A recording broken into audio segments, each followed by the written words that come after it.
that the presenters will be recorded, but we wanted to make sure that you are aware ahead of time that we are recording, just so that we can remain as transparent as possible for you all. So today we are pleased to be joined by this distinguished panel of speakers who will share their knowledge and experience with us today.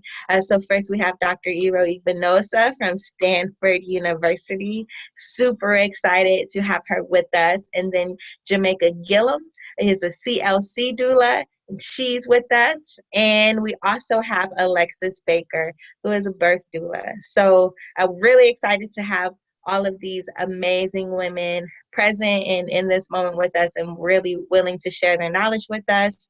And unfortunately, Jessica Roach could not join us today due to schedule conflicts, but we hope to have her back for the forum in the future. So if y'all love this conversation and you want to talk about it more because it's a topic we are always willing to talk about, feel free to let us know and we will make sure that we have another line of panelists lined up. So I will go ahead and turn things over to Dr. Igbinosa for a brief presentation, and then after that we will begin our moderated discussion. All right. Good morning, everyone. I'm in California, so I see people are from all over.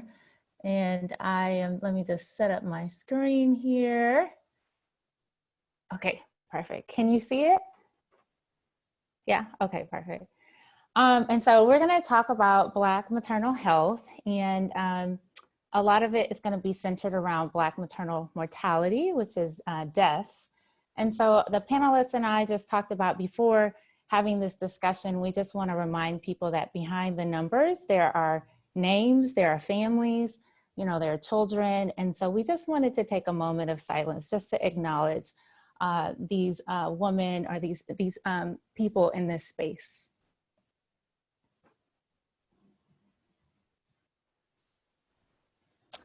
So thank you. So this first photo is Tanisha Walker. And unfortunately, she passed after giving birth to her second child. And in the background of the photo are her children.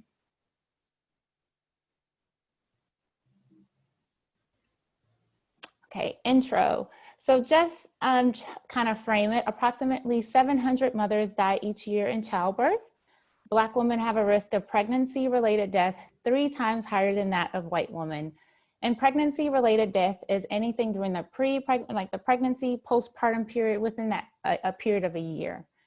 And this is Miss Washington, who unfortunately passed earlier this year, and her partner here raised awareness for her loss.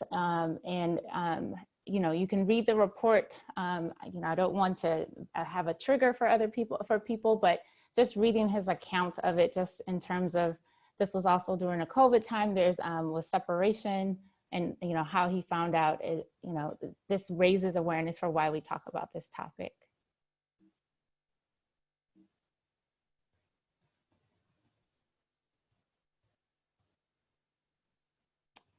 So I just wanted to talk about the trends in the United States.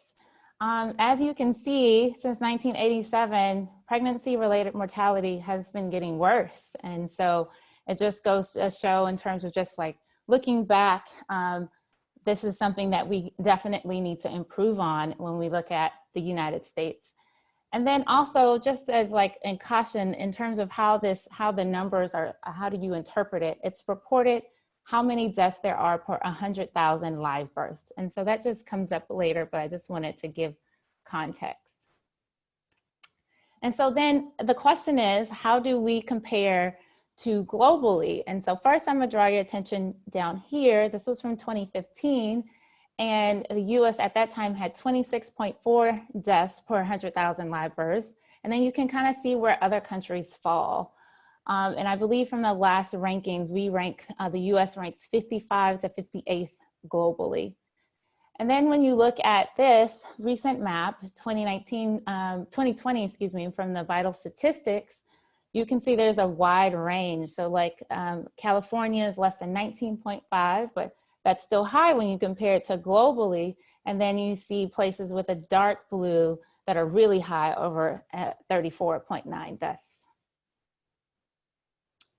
And so then, you know, coming to the topic of how does this center around Black women, It's important to also know that when you look back at the data and you look at how have Black women done over time, those disparities have persisted. So you go back to 2008, Black women are the dark purple bar, and you can see that it's really not, maybe slight changes here, but again, still overwhelmingly having more pregnancy-related death compared to any other group. This light purple is an American Indian, Alaskan Native, which is also a group that faces extreme health disparities. So one thing that when comes up with the topic of disparities is, well, maybe it's because of other factors. And so this is Shailene Irving, who unfortunately passed a few years ago, who was an epidemiology officer at the CDC, who did work in disparities and in maternity care, who passed postpartum. So after her birth, she had complications at the time that she was discharged. And there's, very interesting account where she sought out healthcare and unfortunately was not given the best advice, was sent home with high blood pressure. And unfortunately, we have another pregnancy-related death. And so these disparities happen regardless of socioeconomic status, regardless of education, clinical characteristics. There are some reports that, maybe it's something about the woman's age or the size. Even when you account for those things, the disparity still exists where Black women have higher rates of poor outcomes. So then looking at Ohio, the Ohio Department of Health has done has put together a really nice review if you have time, but they have an Ohio Pregnancy Associated Mortality Review. So looking at Ohio, what are the differences between Black women and white women for this pregnancy-related ratio? And for a Black woman, it's almost about 2.5 times higher than for white women. And this photo here is Kira and her husband, Charles Johnson. She passed, unfortunately, after complications from a C-section after her second child. And he has been very active and has actually been part of some legislation that got passed to raise more awareness for maternal mortality in the United States, especially as it pertains to Black women. So the other question that comes up is like, well, is this preventable? This is looking at Ohio's data, but honestly, it's very similar across the US, and over half, usually around 60 to 66% of the deaths are considered preventable. When they go back and look at committee reviews and see areas for opportunity to intervene, there are many. And the other thing that comes up is, when is this happening? Just from the few stories of women I've shared, it's been at the time of birth or after. And actually here you can see that after birth, 48%, so 42 days. And so that becomes really important when we think about like the postpartum period, and where do pregnant women who now have delivered, where do they go to receive care? And when they receive that care, are people considering in the lens of pregnancy-associated complications?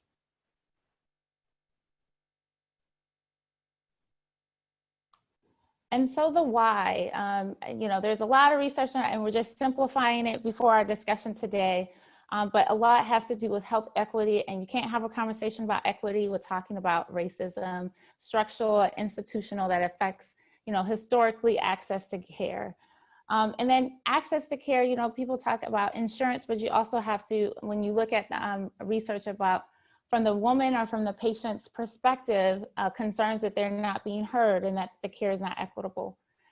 Housing, education, chronic illness. And this diagram on the side is just, I really like in terms of framing the conversation. Equality doesn't necessarily put everyone at the same place. Equity is giving someone the skills or considering their social and economic background. And so pertinent to our discussion today, what can we do about it? What have we seen? And then there have been many studies, and there a big review of 26 trials, 15,000 women, 17 different countries who had continuous labor support, AKA Doula.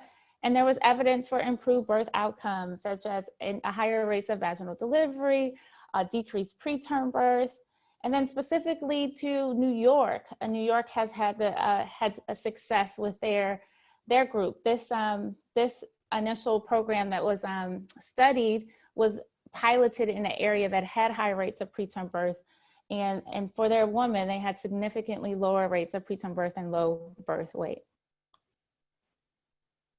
And so just as I close, I just wanted to give a shout out to a lot of the organizations doing the work that are community-led or led by Black women, are both from different areas, different expertise.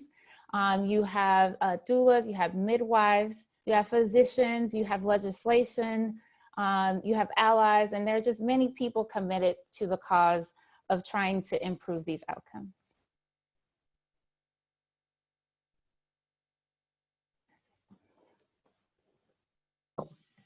Awesome. Thank you so much. Great. So what we're going to do now is go ahead and go through some of our moderated questions. And then if you have questions in the audience that you would like to add or make sure that we ask, please feel free to put those in the question and answer box, and we'll make sure that we have some time allocated to go through those questions as well. So first question, I'm gonna really open it up to all of you, Eero, Jamaica, and Alexis, and please just feel free to answer, whatever questions speak to you. But the first one is, can you talk a bit about yourself and your work and how you came into working in the field of Black motherhood?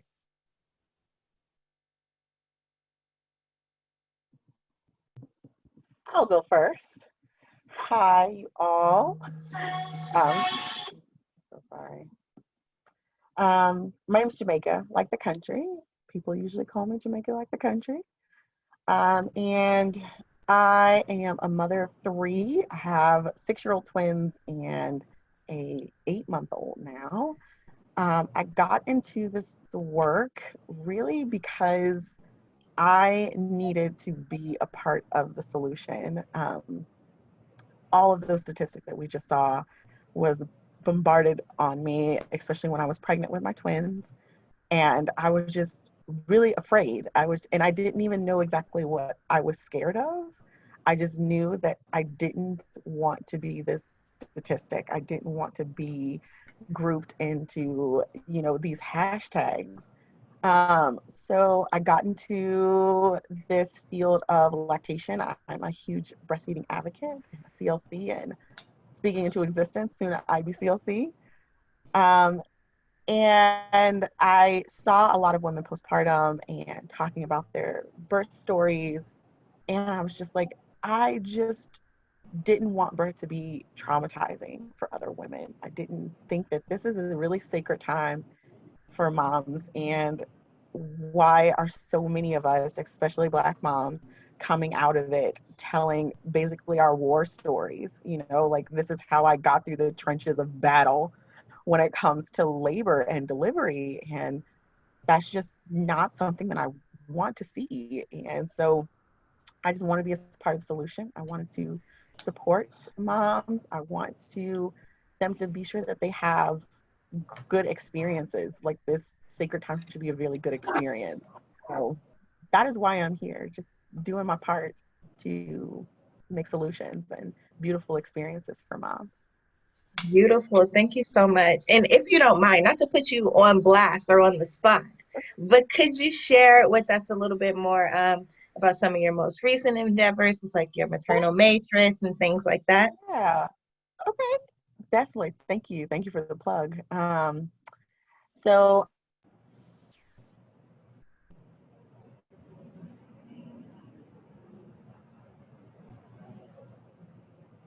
Maya out there. And our business is called the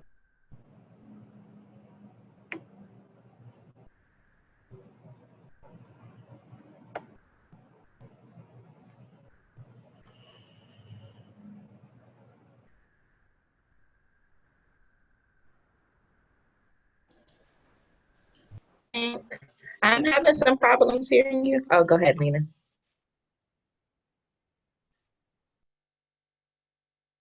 I think the sound went out a little bit, Jamaica. I'm not sure. I just Okay. left. It made me come back in. So Welcome here we back. go. Thank you. Here we go again. But we, like I said, leading off where I remember that I was, we do lactation services. So we see, and we're actually in my office right now. So that's why it's very yellow and green in the back. But so we do here in the office, and we also do home visits. And also we have doulas, so we are both doulas. So we like to say, like, you get two for the price of one, because we are very hands-on with both of our clients. We also have things like the Booby Bar, which is launching next month.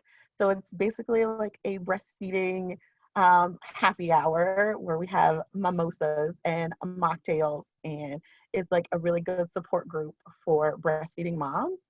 We're going to be doing some parenting and events. Let's say we have this whole daddy corner that we're going to be teaching dads how to do hair and bonding experiences with their daughters and with their families.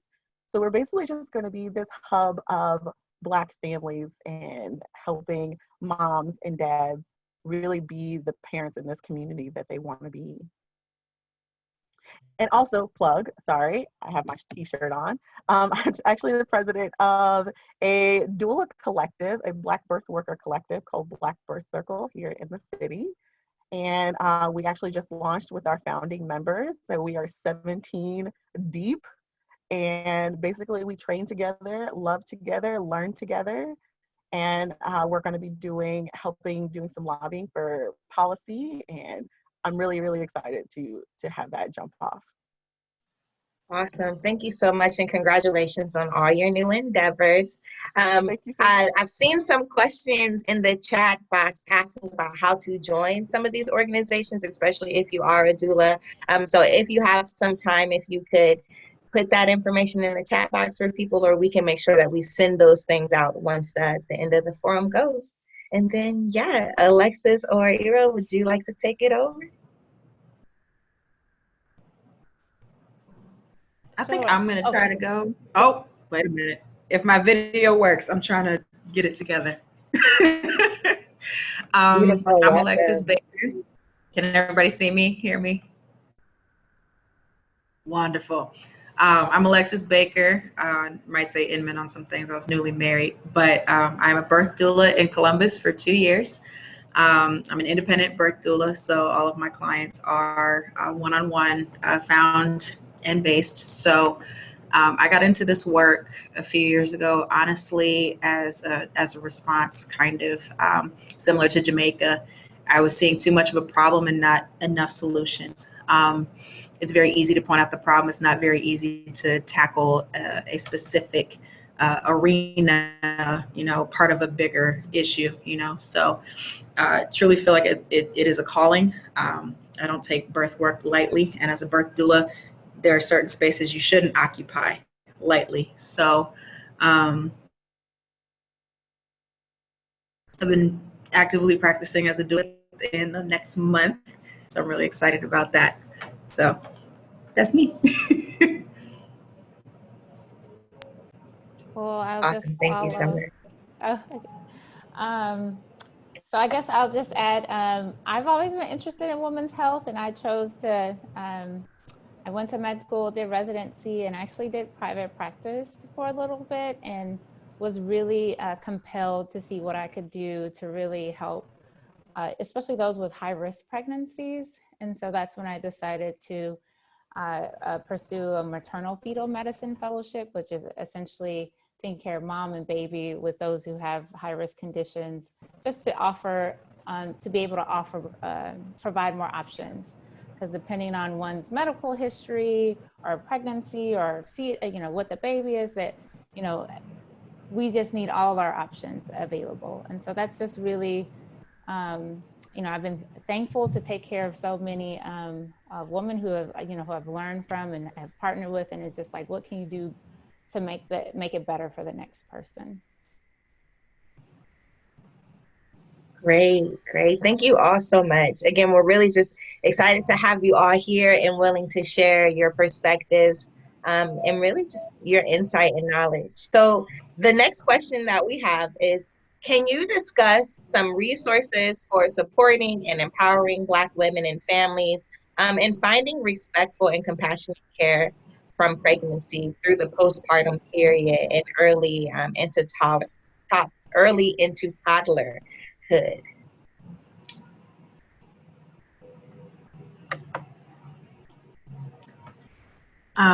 If I could, I think I can actually jump in on that a little bit. As a doula, that is our role to provide physical, emotional, and informational support to women through from the time of initiating relationship during pregnancy throughout the immediate postpartum period. As a birth doula, our scope kind of tapers off after the immediate postpartum period, what we call the fourth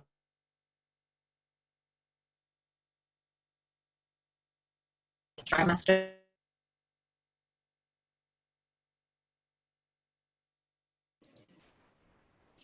See, I think, yeah, your sound dropped out a little bit.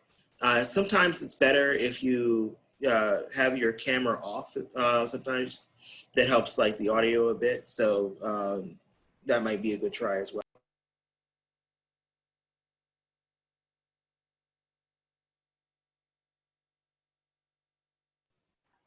While she's reconnecting, I can add some more to that.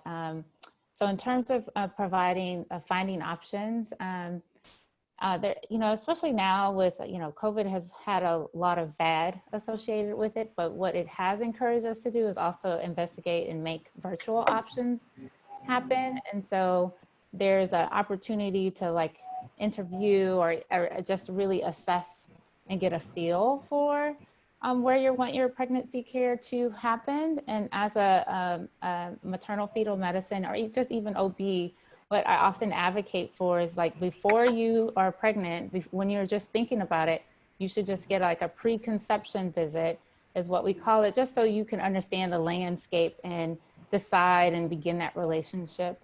And then in terms of support throughout the pregnancy, there are various resources. As Alexis was saying, doulas, people think of it traditionally just for the time of birth, but you can have a support person throughout your pregnancy. Some people do circles, and there are different forms of prenatal care. For example, centering, where, again, it's changed in the COVID world, but it would be like group-centered care.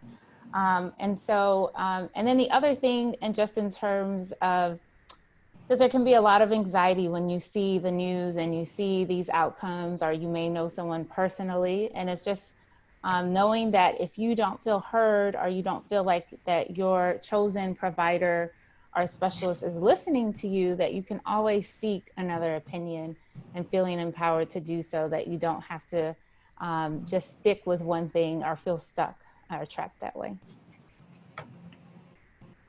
And sometimes third opinion. Yeah, I get so many clients that have providers, and it's just those are the providers that they've had all their lives. They have, especially OBs. That are like, oh well, they caught me, and they birthed my cousins and myself and my mom, and so they just feel like they owe this provider something. But if I always tell them, if you're not meshing well, then you can always go and get a different opinion and move on for something that's best for you. So I definitely agree with that. Um, and to circle back, there's so many different sorts of doulas out here. There's so much different sort of support, um, and we're everywhere. So definitely reach out and interview and figure out like what's out there to get some different support. Can I answer one of these questions live, Preshuslee? Yes. Because I think it fits. Let me just see. It was one that was asking, what are the most effective strategies to have healthcare advocates or work on training physicians to recognize their biases? And I thought that was important just to highlight that everyone can have bias, and so recognizing implicit bias, and it's new in terms of people being receptive to that and on wider scale, but still encouraging those conversations. I know that a lot of the organizations that I show at the end of the slide, and some of the national obstetric or physician organizations have also kind of released statements encouraging that. Of course, there's always more work to be done, but it really is a culture shift in terms of understanding not, oh, is it the patient at fault, but really how has the system failed, and how can the system fill this gap?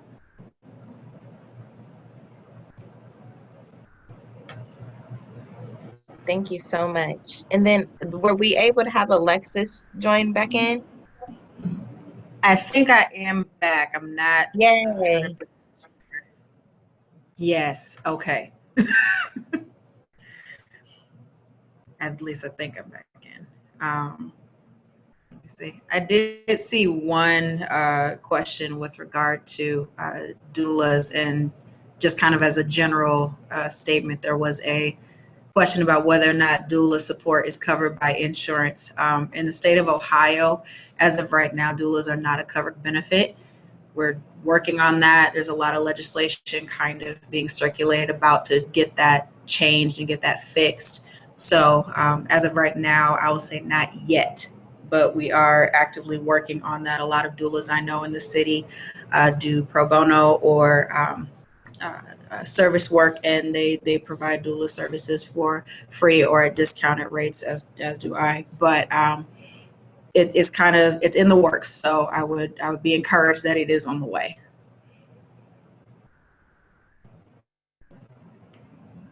Wonderful. Thank you all so much. And actually, before going into our next question from our list, I wanted to bring your attention to a question in the question and answer box. And it is, what is the potential impact, if any, on maternal mortality of the change in the HEDIS measure for the postpartum follow-up change from 21 to 56 days to 7 to 84 days after delivery? Yeah, I can answer that. I think there's potential for change, and especially, but I think the key thing, especially when we look at these numbers, especially where they're occurring, if we provide an intervention, but without first like polling the community and partnering with the community, sometimes what we think the intervention might be may do more harm. So I just say that to say that there's been research in terms of like, oh, is it just enough to schedule the visit in the 7 day period? But if you still aren't asking those questions about social determinants of health or other factors that may be at play, then we may not see a change. But I do think it is very important. And I will say, prior to COVID, which I will be saying a lot, is that there was a whole push to kind of increase or normalize postpartum care earlier. After after baby, a lot of times, you're seen so often in your pregnancy, then you have the baby, and then maybe you've seen once or twice if you had a surgery. But and those visits are really focused on your physical findings, but in a depression screening. But as we know, motherhood is so much more complicated than that, and often those visits you need more support. And I saw another question that kind of talks to about that, was one about like those transferring care. I find it's hard to transfer care in the middle of your pregnancy. And I think that's tough because your OB or your chosen provider wants to know and see that they had counseled you through. So there is a liability, but it's not impossible. I think the key thing is having access to your records and being able to kind of facilitate that conversation. If you have to transfer, you have to transfer. But it's so much smoother for you if you're able to say, I need to transfer and here are my records. Again, it's unfortunate that onus is on the patient to make that, but I've heard stories where people said they were gonna, records were sent, but they weren't sent.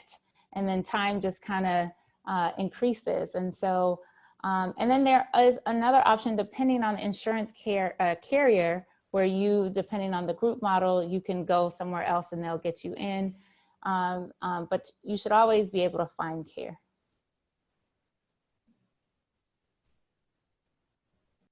Great, thank you so much. So I'm starting to see more questions come into the question and answer of really focusing on the support that doulas are able to offer, and what about that support is causing or having a positive impact. So I think that really leads to our next question, which is how can various other people of relative privilege support Black motherhood? So starting with medical professionals and service providers and moving towards white doulas or doulas of color that are not Black women. And then finally ending with Black men specifically, what roles do you think that everyone can play in helping support Black motherhood? They can listen. I think that is seemingly like just so simple, but it is really the biggest thing is that that I hear Black women, and especially Black pregnant women, are just not feeling heard. So especially when it comes to providers, listen to what they're saying, and then also listen to what they're not saying. White doulas, listen, like my last baby, I had a white doula, and she, which I loved because she used her privilege in spaces that I really needed her to. But she just listened to what I was saying, what I was comfortable with, what I wasn't. And men, Black men, listen. This just and in my experience, Black men like to be like doers and fixers, and sometimes you just need someone to listen to what you're going through and just validate that. So listen and validate. Black moms would be across the board. Of course, we can get into specifics for each one, but across the board, that's just what really needs to happen.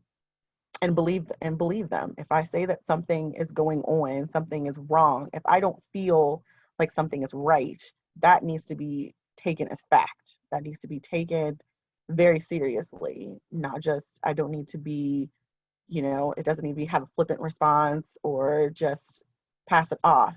Listen to that. And I believe that Black women know their bodies and they know when something's not right. In a nutshell. I also am gonna jump on the listening, because a lot of time, like, we are conditioned as a whole in America particularly to not believe Black women, to not believe people of color, period, because we don't have the skin tone that gives us the right access to be heard. And that system of thought is what has to come down when it comes to prenatal care, to labor and delivery, to postpartum care. We live in a nation that has built this structure of understanding pain and pain tolerance on, well, if you're Black, you can deal with more, and that's more deeply rooted in slavery and in Reconstruction. There's a history of that. The fact that when a human says they're in pain, they're in pain. When a human says something is wrong, something is wrong. So, honesty, it kind of takes the understanding of, well, Black people are people, and implementing it. Because whether or not you truly believe a Black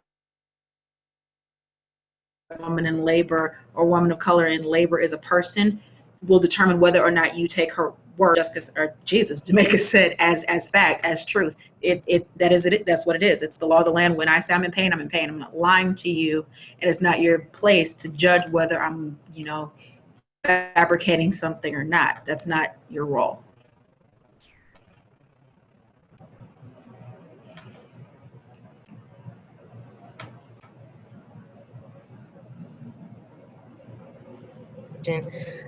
Yeah, I think that really speaks to something that I always try to say, and really learning to see people as experts of their own lives and trusting what they say and letting their experiences and their truths be truths. So yes, thank you so much for that insight. So the next question that we have, and then of course, if y'all feel attracted to any questions coming into the question and answer box, totally invite you to answer those. But it's, how do we address and mitigate toxic stereotypes related to Black motherhood and change the narrative within policy spaces to build more support for Black motherhood in this time of increased attention on the relationship between institutions and Black, Indigenous, and people of color?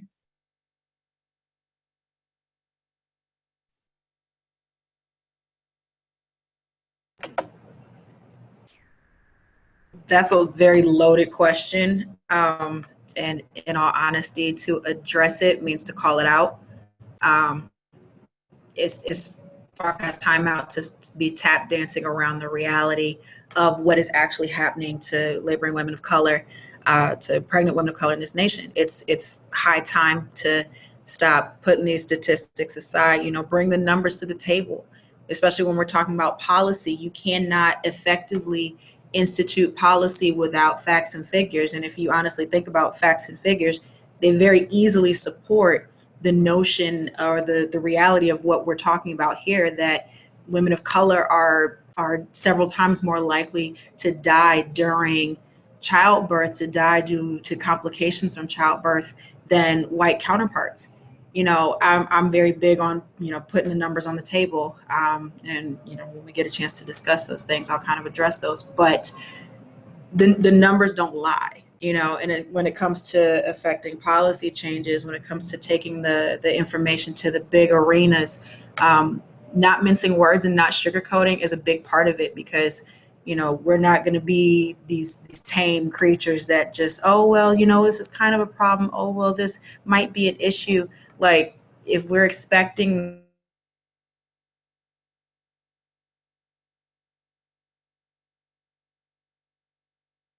this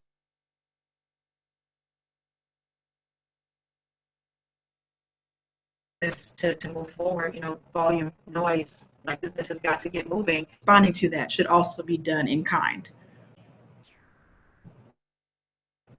And commenting and responding.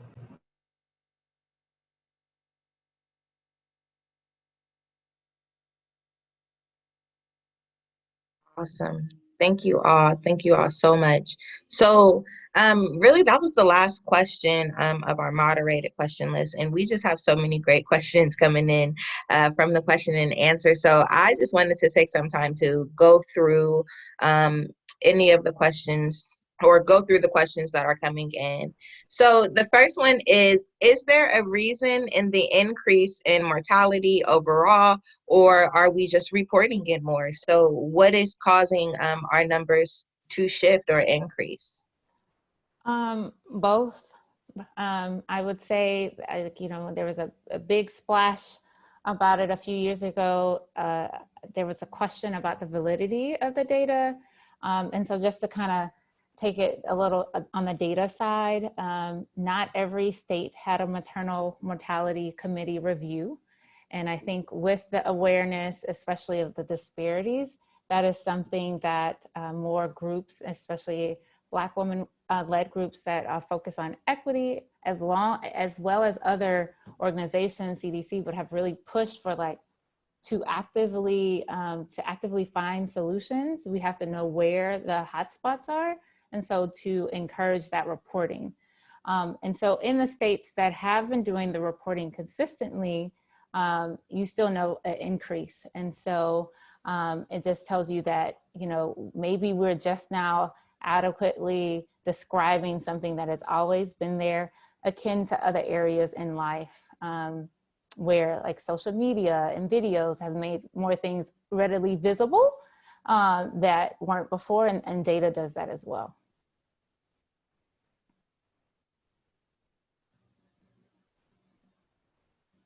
Thank you. Thank you.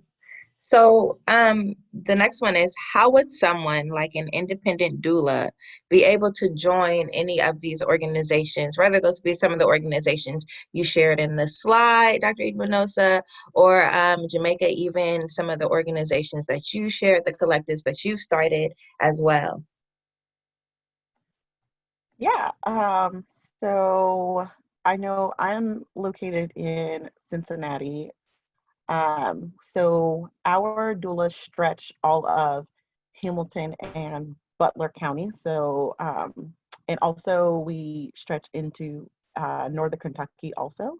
So if you are in any of those areas, you are a doula of color or you're looking into becoming a doula in those areas, definitely you can reach out to us on Facebook or Instagram or our website, um, which is not live just yet, but at Blackbird Circle.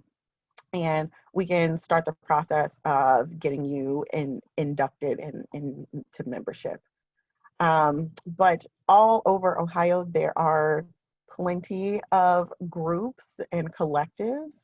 So basically just finding out where you are locally and reaching out. All of the ones that I know of are arms wide open to other individuals that are passionate about doing this work.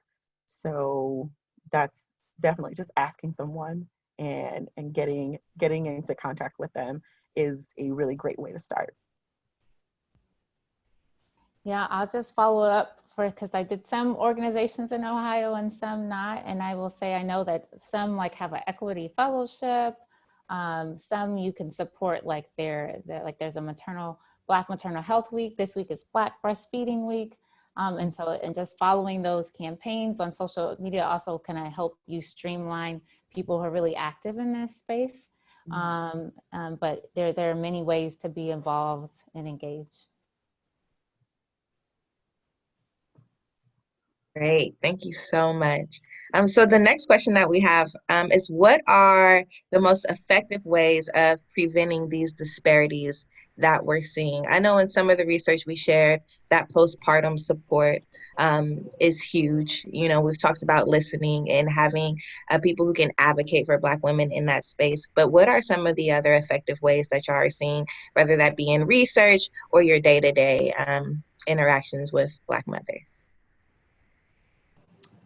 I'm going to say it's multifold. I focused on like the patient perspective, but honestly, like true change is also, especially when you think about structural racism and how that impacts who has power and the ability to change things. And so it's opening up that conversation on the system level. So there's provider levels, like is the providers being open, acknowledging their implicit bias. I will say a lot of places have like, you know, beyond the society statements and things that we would see about Black Lives Matters, there are a lot of people who are asking for tangible steps.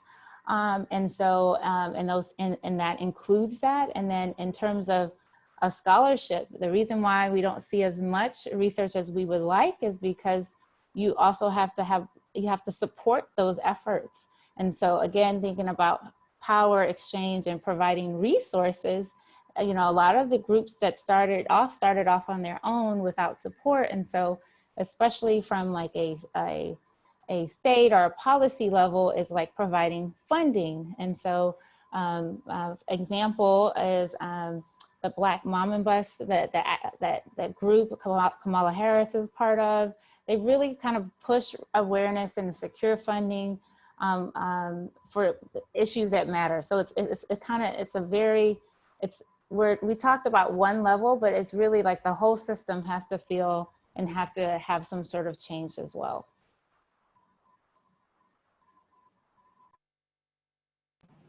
Not everyone.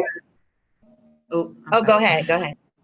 No, I was saying not everyone knows how to get, integrated and connected. I know here in Columbus, Root, Restoring Our Own Through Transformation, that is headed up by Jessica Roach. She is one of the most passionate doulas and policy shifters in this city. one of the most passionate, one of the most active. And I honestly would just say get connected, even if you don't know. Honestly, get connected to the people that you know that may know something. So if you know have friends who are doulas or have friends who work in maternal fetal medicine or gynecology obstetrics, you know there are ways to get connected to it that might require a little bit of digging, but that also kind of alludes to the fact that this is going to take effort. You know, it's not just laid out quite so easily to uh, um, be able to have a place to say these things and to address these concerns, but they do exist. It's not meant to discourage, it's meant to address the fact that this work is real. And you know, there's those profiting from the work not being done. Therefore, you know, it's going to require work for it to actually move forward and continue to move forward. So for those in Central Ohio, Root Doula is a fantastic source to start at. And honestly, they can pretty well plug you to most of the connective resources in the city. Definitely. And, you know, come to these, it's a big networking game, but come to these organizations with how can I help? And that's going to get you really in the door. And with like Root and Black Birth Circle down here, and building beautiful communities up top. So just come wanting to help and being passionate about the work, and I'm sure we can get you networked and ingrained in our community. Wonderful. Thanks again. So this next question is really going to get more into the systems and policy roles or policy conversation that we've been talking about. So how can recent efforts to declare racism as a public health crisis foster the community's ability to prevent maternal and infant mortality? Right. So what happens when we declare racism? Oh, go ahead. Yeah, the new emergency. Yeah. I will say, I think it's so important to support the women and the organizations that have been in this space. And so I think a lot of times people get really moved, and it's appropriate, but then you can't begin to work on solutions if you don't engage the people who are affected. And so seeking out those groups with a lived experience who can really, you'd be surprised, just even, you know, we talk so much about listening, but, you know, people, they will tell you that, well, I tried to do this and this, and, you know, just little things that really tell you about like how the system, where we can improve. And so, and how do you support those things? It's, you know, like Jamaica was saying, sometimes it's a little digging. I think there are big organizations that you can start with, for example, like the National Birth Equity Collaborative that's led by Dr. Joya Kriya-Perry, has really, and I think this kind of answers one of the other questions about like, are there standards and their checklists? And, you know, medicine is nuanced. Everybody's not the same. But there is evidence that if we can at least find the medium, find the standardized the area, that we can improve care. Because if we leave it up to someone to individually decide, am I gonna do this for you or for that person? We know that sometimes that's where that implicit bias can come in terms of, well, maybe this person doesn't need that or that doesn't. And so I do think there is just movement, and within Ohio and other states. So there is a maternal mortality scorecard, part of like Society of Maternal Fetal Medicine. And so again, asking for those tangible steps. Do pregnant persons have access to insurance? And do they have access to insurance beyond the routine postpartum delivery, like 6-week period? So advocating for extension, which some states have been able to do successfully, has been monumental, so that you can be engaged like on the policy side. There's so many different angles, but another one is like, you know, not every state as we speak has a maternal mortality committee where they're reviewing the pregnancy related deaths, and I think that is also important. So just seeing what your state does and doesn't have, and where you can advocate for.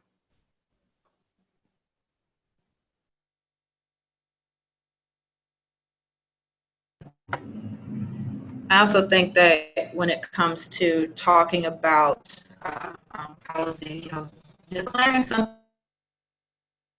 as a public health crisis. We're in the middle of, a national emergency looks like, but in order to definitively declare something as a national emergency, you have to understand where it comes from and thus where it's going. So it's, in order to raise a national emergency, you have to be able to kind of follow it through from beginning to end. So you can't just say, oh, this is a really big problem that we really have to make a lot of noise about right now, and assume that in 3 weeks, when we're not talking about the national emergency anymore, that all of a sudden it's fixed just because it's not on social media or the news headlines anymore. In order to really address it and to tackle it and to, I hate to say it this way, but defeat it for what it is, we have to look at the roots of the thing. Because knowing, okay, Black women are 3 to 4 times more likely to die than white women, there's a why behind that. It's not enough to just know, okay, well, this is what's happening. We have to kind of know why so we can address the root of the reason. And there's several roots to that tree. So, it's kind of like Dr. Igbinosa said, it's a multifaceted thing. We have to address it for what the whole thing is. And that means, facing what's uncomfortable. It's easy to declare something a national emergency because it's loud and it's being well spoken of right now. But in order to heal an infection, you have to purge the infection before you close the wound. And purging an infection, anybody that's had an infected wound, is painful. It's uncomfortable. It's the least desirable process of the whole thing. It's easy to try to sew something up with throwing policies on top of it and, coming together and, writing one-off statements to kind of fix a situation. But if you never dealt with the infection itself, it will never heal. I speak in metaphors often, but, we kind of have to see this thing historically for what it is in order to head it off for where it's going to continue to go if we don't. Definitely. Band-Aids. You can't just keep on slapping Band-Aids on it.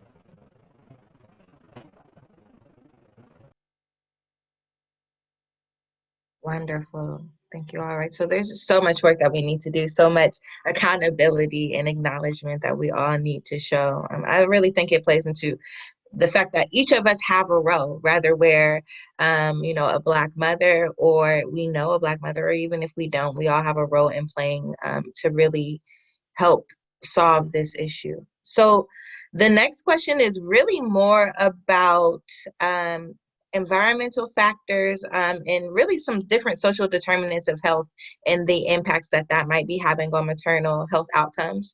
So it is, what would you estimate as the relative influences of diet and food security in particular, as well as environmental factors in general, compared with disparities or deficiencies in healthcare and the medical system and the maternal health outcomes you're observing?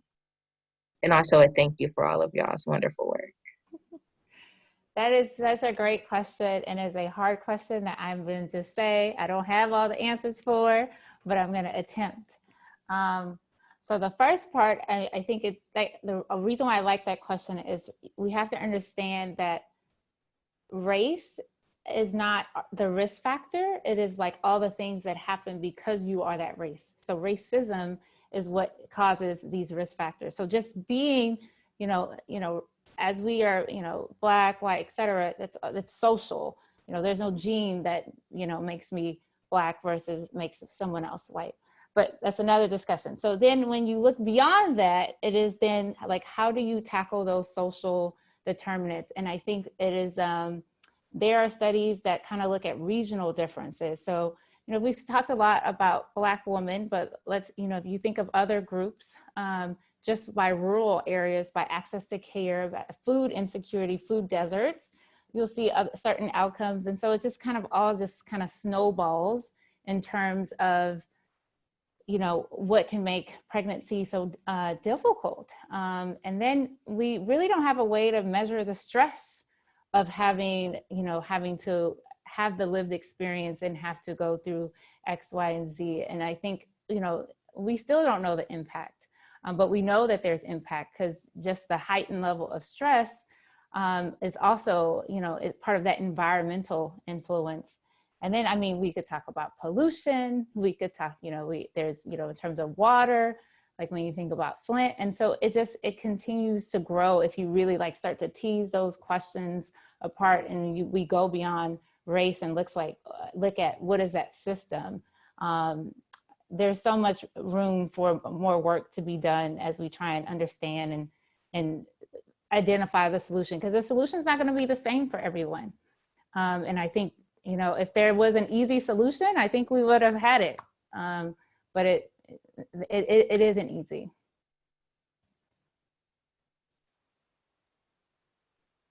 Definitely, right? These problems are never easy to solve. So yeah, thank you. All right. So our next question. We have so many questions coming in. This is great though. So please, if you have more questions that are being sparked as we're getting these questions answered, know there is still space to add that. We are set to end at 12:15. But if our panelists have availability and are willing, if more questions come in, we might be able to hang out a little bit after 12:15 and get those questions answered. So this next question is, what about doula care do you believe is reducing preterm birth? Is it changing time to seeking high-risk care? And any thought on improving access to postnatal care? So what impact is doula care having in results? So we talked about a couple of different things. Dr. Iro had mentioned stress and social determinants. Having a doula, especially, I'll speak specifically to reducing stress, knowing that you have someone in your corner that's able to advocate for you and with you to amplify your voice, to help you be educated in the decisions that you're making, the choices that you're thinking about, helps to relieve stress in all circumstances. If you feel like you're more equipped, you're less likely to be stressed out about a situation if you know your options, as far as care providers and places to go and how to get access to resources. Oftentimes doulas we're trained to know that information on a more macro scale. So outside of your neighborhood, how to, connect you to better transportation, policies and hospital procedures when you go in for delivery. Those are all aspects that we think are kind of like ethereal, but they do play a direct role in reducing preterm labor, reducing the need to have medical intervention during labor, decreasing levels of stress, and helping to amplify the voice of the mother. It plays all into the physiological aspect of pregnancy and birth, truth be told.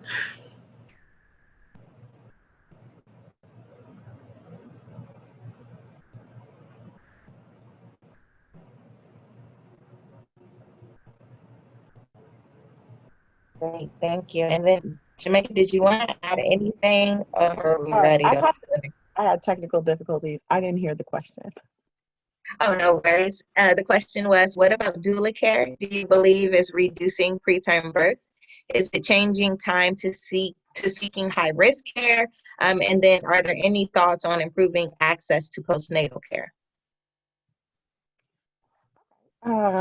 Well, I'm not sure what Alexis already said, but one really great part of my job as a doula is really empowering moms to advocate for themselves. Like, I feel like so many pregnant people go into pregnancy just thinking this is how it's supposed to be. Like, this is how it is on TV. This is how my doctor told me that I'm going to need to do this.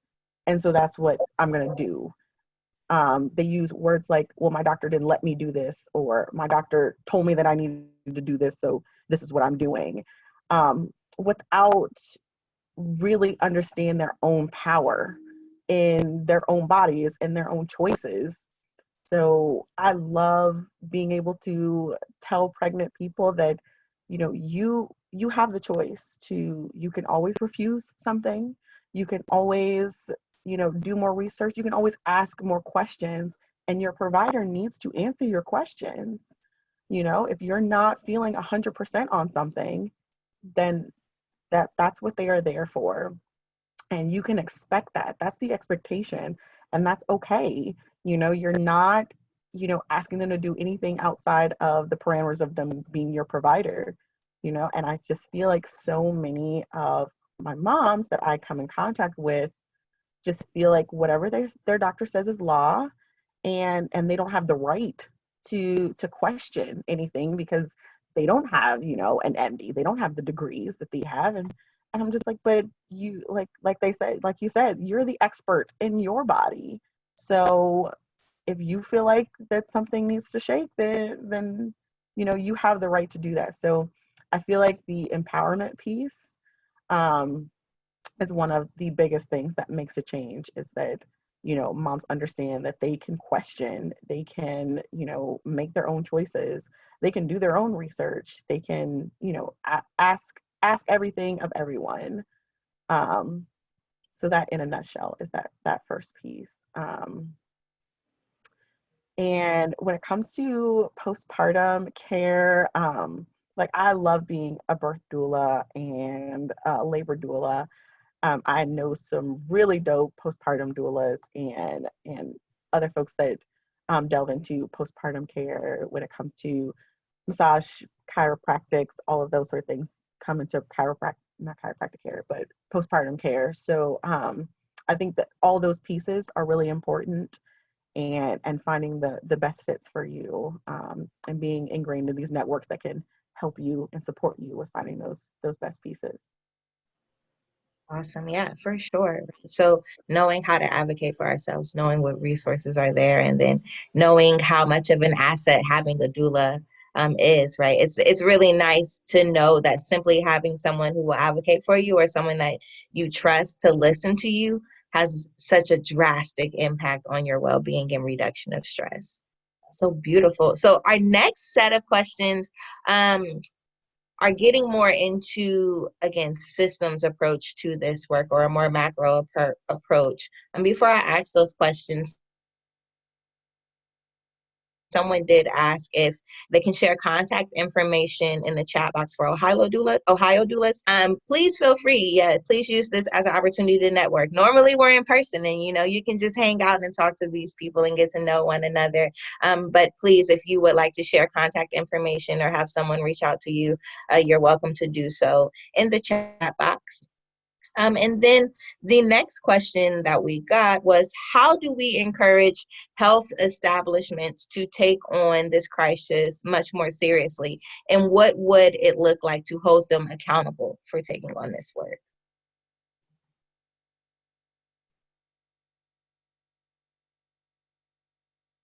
You want me to take it? Oh, okay. I couldn't tell if you were about to speak, Jamaica.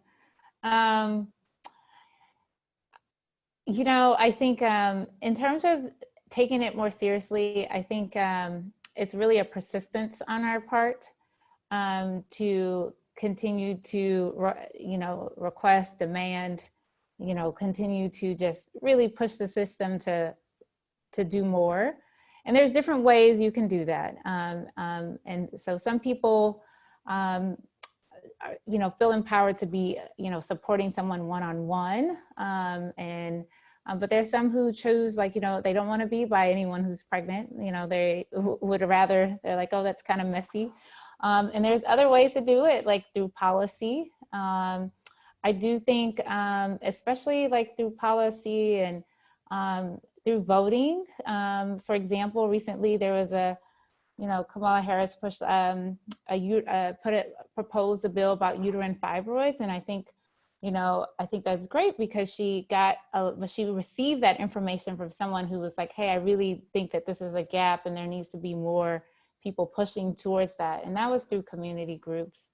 And so there is, there's different asks. It's going to be different by state because different states are a different place, but you know, no one has arrived. And so there's always something that we can continue to work on.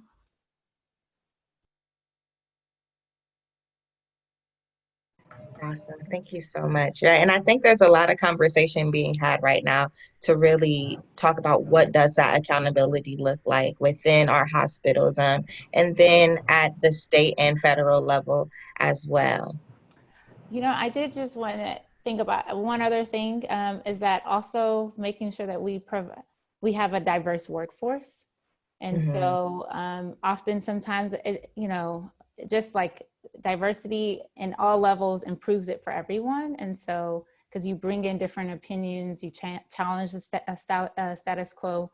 And so just really, that's another area.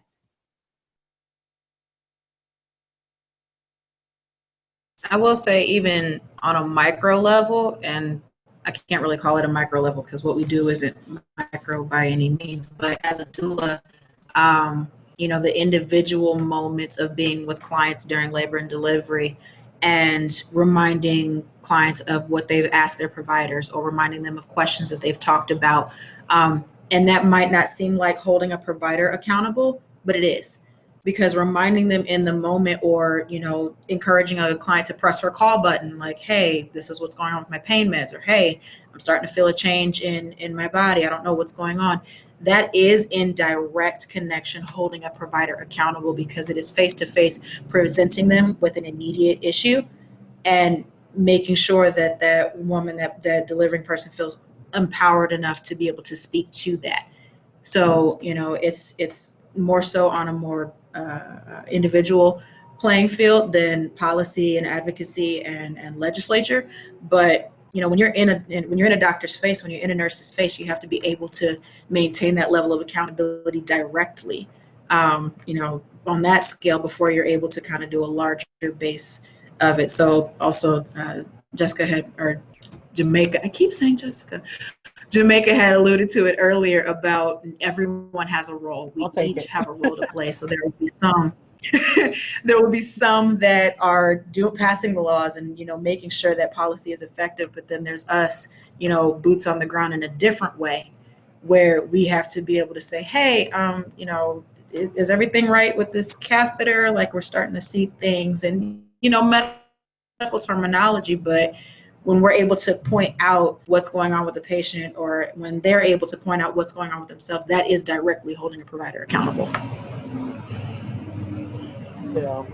All of that, especially in our job, we can provide evidence-based information to our clients. And so when we are at prenatal appointments, and they remember reading something that we gave them, and that also, kind of puts their providers in check, saying like, oh, I specifically read this here, and this is the evidence behind it. Tell me about why you're doing the opposite, or where your policy is coming from. So I completely agree. Awesome. Thank you. Thank you all so much. This has been an amazing conversation. So much wonderful information shared. And I really think it's just sparked a lot of thought and charge for people to really want to be able to take more action if they weren't able to do that before. So again, thank you all for your time. Just to make sure, that we stay respectful of everyone's time, I did want to take some time to close this out. We have about like 2 questions still lingering in our question and answer box, and they look like they are doula focused. So Jamaica and Alexis, if y'all don't mind hanging out, and Dr. Iro, you are also welcome to hang out if you have a couple more minutes. But before we answer those questions, again, I just want to thank you all for taking your time, or taking the time to really fellowship with us and come together and spend some time focusing on a very important topic that hits home for a lot of us. Reminding you that we will be back next Thursday at the same time. And we will also be sharing the link to this recorded session for our social media platforms. So again, thank you so much for taking the time to tune in. Peace be with you. And if you're going to hang out with us a little bit longer, we really appreciate the added time. So I'll go ahead and get into asking these next questions. But the first one is, are doulas connected to any hospitals in case of an emergency during labor? And is it recommended to be connected? I think that question is probably better suited to midwives. So Yeah. doulas do not operate as clinicians. We do not offer clinical support. We do not replace nurses. We do not replace midwives. We do not replace OBGYNs. So under no circumstances should it just be you and a doula. You know, even in unassisted home births, there still is a midwifery connection, a more clinical connection to that. So doulas, you know, there are doula programs. Like there's one specifically affiliated with Mount Carmel Health Systems here in Columbus, where there's a specific program where doulas are individually contracted with the hospital. So that's a whole separate program. I can share that information if anyone's interested. But doulas do not operate as individual standing clinicians where it would be you and a doula in delivery. That's not legal. Right. It's not how we conduct business. We offer different type of support and care. So if you're thinking about doing home birth with just a doula, I'm going to redirect you to go talk to a midwife or OB. Yeah, thank you for that. The only other thing I could think of how else to interpret that question is if you feel like, especially in a COVID time where you have, you know, you have to make choices about who can be in your room. And so I know that if you just really have to make a decision and you feel like you need support to make that decision. I've seen people, you know, do virtual, like, you know, get someone on the phone, but, you know, agree. Alexa said everything else. The goal is for us to be a partnership, right? And so in terms of like medical and community and just support of the person. Yeah. Doulas are non-medical. So we're there for mom. We're there for the pregnant person. So majority of the doulas that I know specifically are not affiliated with a particular hospital, because we want moms to know, we want pregnant people to know that we're there for them, that, you know, you're the one that hires us. We're an employee for you. So we're not here to appease the hospital or the doctor or the nurses. We're here to be sure that you feel supported. So we usually do not have affiliation, so that you never think that we have some sort of ulterior motive. Wonderful. Thank you. Right. So same way it takes a village to raise a child, it takes a village to bring that child into and care for the mother and the father and everyone in that family. So thank you all for what you do. So the next question is, what state has passed the most effective policies for Medicaid reimbursement for doula services? For example, adequate reimbursement rates, training certification, and things like that. Is there a state that is a good example of those things right now? I can only speak to Ohio, unfortunately. We've got work to do. So I would probably imagine that there's a few more progressive states that have probably gotten a few steps further than we have. But because my work and my focus really is more so on Ohio and kind of the little engine that needs to continue going, I don't really have a great answer for that question.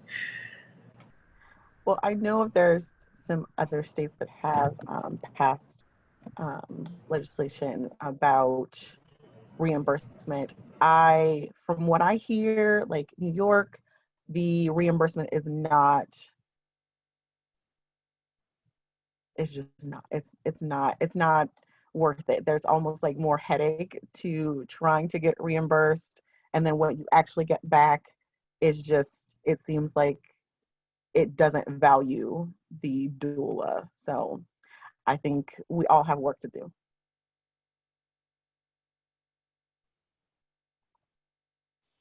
Wonderful. And I know, Dr. Iro, you're over in California, who tends to be pretty progressive with their legislation. Are you aware of any effective policies that are happening over there, taking place over there, with Medicaid reimbursement or just support for doula services? I don't have a firm answer on that. I know that people are working on it, and and especially I don't have a handle, especially because now we're in such a new unique period with COVID, with less people around. So I really won't be able to speak to it. Thank you. All is fair. That makes sense. All right. So we have one more question. We made it through. And this is after almost 26, almost 30 questions that you have all answered. So y'all are amazing. The last one is, can you talk about the perinatal period when maternity takes place? Yeah. I think, that's actually a really good one to end on. If you remember the chart I showed, it wasn't all during pregnancy. In fact, there was a significant portion in the postpartum period.